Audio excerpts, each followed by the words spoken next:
El tema de la ideología política del MGTOW, de la filosofía del hombre libre, ha sido muy poco tratado por la literatura científica, suponiendo que haya sido tratado algo.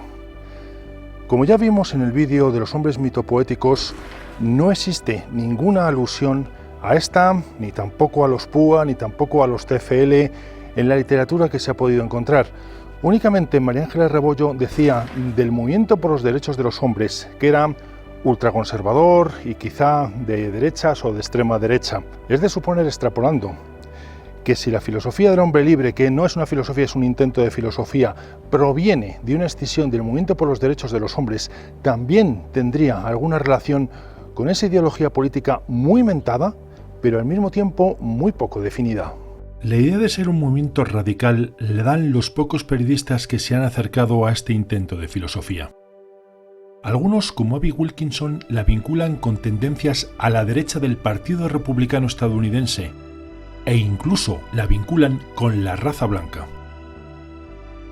Pero, ¿qué permite llegar a esta conclusión?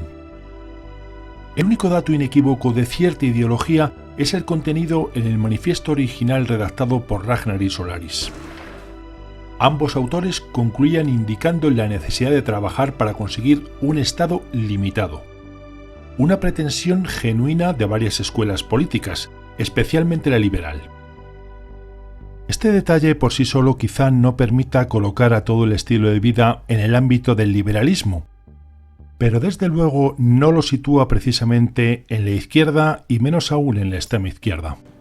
Sin embargo, viendo los vídeos de la inmensa mayoría de los divulgadores, por no decir la casi totalidad, no parece que tengan ninguna idea de Estado concreta, ni ninguna simpatía por alguna línea de pensamiento político concreta. Algún caso hay que no, pero eso no es lo más habitual. Se afirma que este intento de filosofía, este movimiento, no debería estar politizado. Eso es muy común. Por ejemplo, otro movimiento que también lo dice es el ecologismo, que no debería estar politizado. Otro incluso, el feminismo de tercera ola. Está muy orgulloso de que a los políticos que se acercaron a ellas los echaron. Pero cuando se estudian los canales y sobre todo los vídeos de la mayoría de los divulgadores, lo que da la impresión es que no saben, por ejemplo, la diferencia que hay entre un liberal y un libertario, o entre un trotskista y un maoísta. Es muy raro, por no decir casi imposible, escucharles hablar de alguna política impositiva, monetaria, arancelaria, migratoria. Con estos antecedentes, lo que cabe concluir es que los divulgadores se dejan llevar por las tendencias políticas existentes. Si lo que se estila es llamar al pensamiento de derechas neoliberal, eso es lo que afirman. Incluso aparecen de vez en cuando algunas tendencias ligera o radicalmente izquierdistas, por lo tanto tendentes hacia un Estado cada vez mayor. No son muchos, pero sí existen o han existido divulgadores que sería necesario catalogarlos dentro de la izquierda más extrema. Los hay que han confesado ser estalinistas. Otros han propugnado que se legisle la prohibición a las mujeres de trabajar y estudiar hasta que no tengan hijos.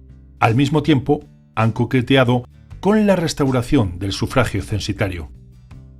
Propuestas que pueden estar en contra de las políticas actuales propugnadas por la izquierda, pero que son claramente contrarias a tener un Estado limitado en sus funciones y competencias. Si realmente una mayoría de divulgadores fueran afines a la extrema derecha o a la derecha, cabría esperar que alguna cita de vez en cuando hicieran de Friedrich Hayek o de Ludwig von Mises o de Adam Smith, por ejemplo.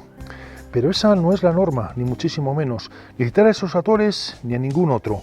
Más bien al contrario.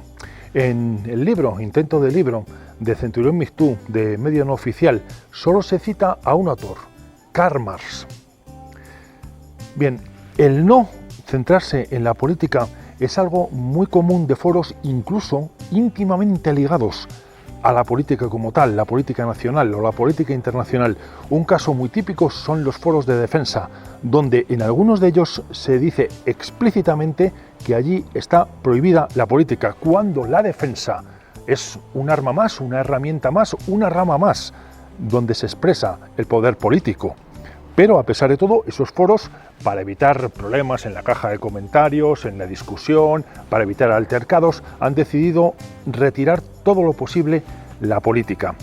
Podría ser el caso, pero no parece ese, ni muchísimo menos. No se trata de evitar altercados, de evitar trifulcas, de evitar discusiones acaloradas en un tema tan visceral como es la política, como también lo es el fútbol, como también lo es la religión. El motivo, más bien, parece la ignorancia de este tema, y ha sido algo criticado, no que sea un movimiento apolítico, sino que es un movimiento que ignora por completo las repercusiones y también las acciones que realiza la política, y si no por completo, desde luego sí se centra únicamente en lo más superficial. La crítica estriba en que, ignorando las grandes concepciones políticas, sus problemas, soluciones y crisis, los divulgadores no parecen conocer o darse cuenta de la última causa o una de las últimas causas que anda detrás de los movimientos sociales y sobre todo mediáticos que tanto tratan en sus vídeos. Al no conocer ese aspecto, se quedan en la superficie. Junto con la incapacidad de estudiar la economía y los efectos que provoca en la sociedad, el no comprender la política o la alta política lleva a no conocer la crisis de la izquierda, que se ha confesado como una de las causas por las que está recibiendo tanto apoyo el feminismo de tercera ola y otros movimientos. Tampoco pueden abordar el consenso socialdemócrata, por el cual se cambia de gobierno y de parlamento a otro de ideología opuesta en apariencia, pero las políticas permanecen inmutables. Entrando en la política económica, lleva a no abordar la distribución de la riqueza a nivel mundial, las diferencias que hay entre los países ricos de Europa, por ejemplo, con los países más pobres de América o de otros lugares del mundo. Tampoco a estudiar la curva del elefante, por la cual obliga a las clases medias de los países ricos a trabajar mucho más. Y muchísimo menos a estudiar los efectos que está produciendo la llamada cuarta revolución industrial en las sociedades y en las personas. Personalmente he hecho lo poco que yo he podido por explicar lo mucho que le queda a este sistema de pensamientos para llegar a una filosofía, empezando por su objeto de estudio, siguiendo también, muy importante, por el método necesario para alcanzar los conocimientos de ese objeto de estudio. Y si se trata de un estilo de vida, también se han hecho vídeos. Por eso, ahora es muy importante la entrada de otros nuevos youtubers que se dejan en paz de palabras rimbombantes como filosofía y van directamente a ayudar a la gente con sus muchos o pocos conocimientos, con sus muchas o pocas experiencias, pero ayudar a la gente y a centrarse sobre eso, alejados de manifiestos, principios o similares. Pero, si aún así a esto se le quiere llamar filosofía, para llegar a ella, la política sería otra laguna más que rellenar. Porque aunque el objeto de estudio se trate de algo privado, cuando no íntimo, lo cierto es que la política y sobre todo determinadas políticas se han estado infiltrando constantemente en ese terreno privado o íntimo.